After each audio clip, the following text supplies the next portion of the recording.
So, ladies and gentlemen, today in our latest Space 1999 version of Remote Control, we're going to look at the cash grab era of the series. Now, as many Space 1999 fans know, that the award-winning TV series was showed for 2 years in international syndication.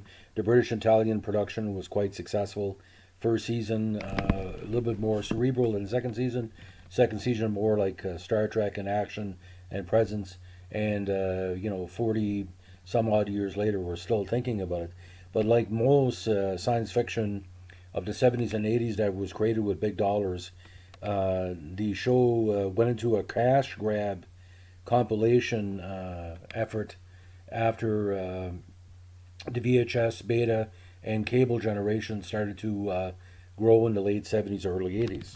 Now, to my count right now, there are five compilation movies. I think there might have been more, but it's pretty hard to remember. But in most published reports, they're saying at least five, including four major ones, were assembled from various episodes of the series in the 70s and 1980s.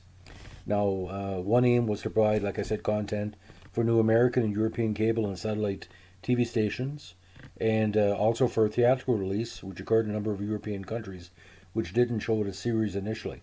Now, a fifth film, Spazio 1999, was created specifically for theatrical release in Italy. Obviously, reasons with an Italian-British production. With the exception of Spazio 1999, the films were released on home video years before the individual episodes were. And as many know, through A&E in the States, Space 1999 became more, affordable. But I've seen episodes of Space 1999 go in the three-figure range, including, some of the early VHS or beta tapes. Now, Spazio 1999, the first one we're going to talk about, is the 1976 Italian release consisting of heavily edited segments from the episodes Breakaway, Ring Around the Moon, and Another Time, Another Place, which I've already talked about in a previous podcast, like Another Time, Another Place. Great episode. It features a score by film composer Ennio Morricone, which is amazing. Good, the Bad, and the Ugly, and everything else. And it replaces the original score by Barry Gray, which was tremendous. And if you're going to be replaced, you might be replaced by a legend. So I don't think Barry was too pissed off, because he probably paid off. Now, the second movie, compilation movie, is called Destination Moonbase Alpha, which I talked about in the previous podcast. It was released in 1978 by ITC London, and it was the first widely available re-edit of Space 1999 based on a pair of year two episodes, including the Bringers of Wonder. Now, the narrator of the piece informs viewers that it is now 2100 of all years, 100 years in the future, and that Moonbase Alpha drew its power from nuclear waste. In many countries, the episode could only be seen only in re-edited form, since it did not appear in syndication. Now, although the two episodes were restored for the Regional 1 DVD release. Now, the third was Alien Attack, released in 1979, again by ITC London. It retroactively introduces for an audience to the premise of the series with a compilation of the pilot called Breakaway and War Games.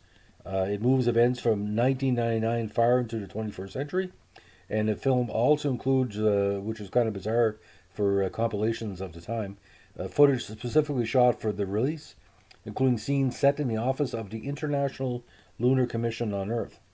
Now, movie number 4 is called Journey Through the Black Sun, released by ITC's New York arm in '82.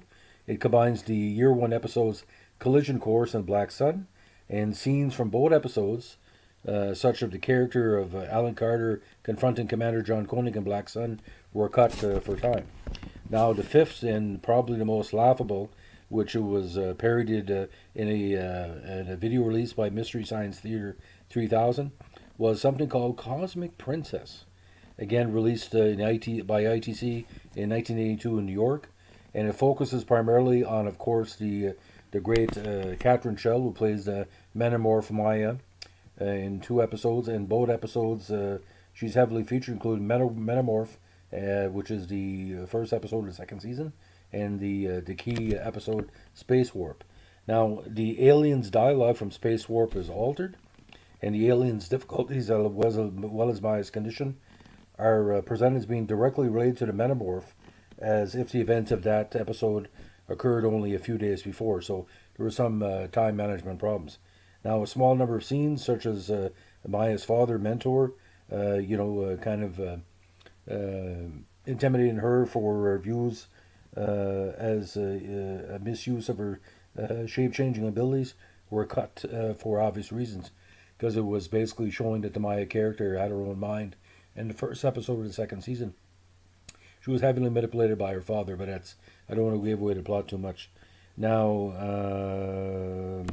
some of these editions, actually, for bizarre reason including the American VHS editions, included special film introductions by B-movie actors, of all people, Sybil Danning, who never really appeared in the series.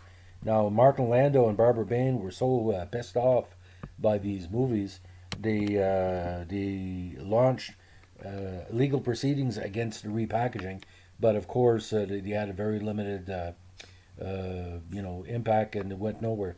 So this is an example of how a series can be very, very popular, and the producers who invested so much money back in the 70s and 80s, these were very common. We had Battlestar Galactica, I think Flash Gordon, where basically you're taking American TV episodes or whatever and making a big screen release. And this was because of Star Wars, the video generation, the opening burgeoning European market. The Eastern European market was started to explode because the Cold War was starting to fade out. So I mean, if I spent nearly $1 million to $2 million an episode in the 1970s on a TV series or close to it, if you include overruns, I mean, I'm going to look for my money back. So, ladies and gentlemen, this is the latest in the Space 1999 podcast. Please leave a comment, like, or subscribe. Little shout out to the Space 1999 family that's been involved with watching or listening to some of our podcasts. And a little shout out, we had a gentleman from Europe, from Italy specifically, talking about the importance of seeing Space 1999 back then. And he said he was on vacation in the Alps in 1976 when he was turned on to the series, and he always find the music very impressive. So Agage99 or Agage99, thank you for the nice comment you left, and we appreciate any positive comments. But if you're being sarcastic, please don't post. Space 1999 Facebook is for very positive people talking about the series on all forums, and they're very highly intelligent. And he must be to put up with my one-sided diatribes. And I'm going to say right now, in certain days, I like Space 1999 better than Star Trek, because Space 1999 was more British, and being a Canadian, I appreciate Brit sci-fi more than a lot of Canadians don't admit that, but we love our Brit sci-fi. You look at Doctor Who and Hitchhiker's Guide to the Galaxy and Red Dwarf and everything else. We really appreciate it. A lot of effort goes into the Pine Woods, productions over the years. So we wish you a great day. Again, happy Victoria Day weekend for all my Commonwealth pals. And as we like to say in Canada, keep your stick on the ice. Have a good day. Bye.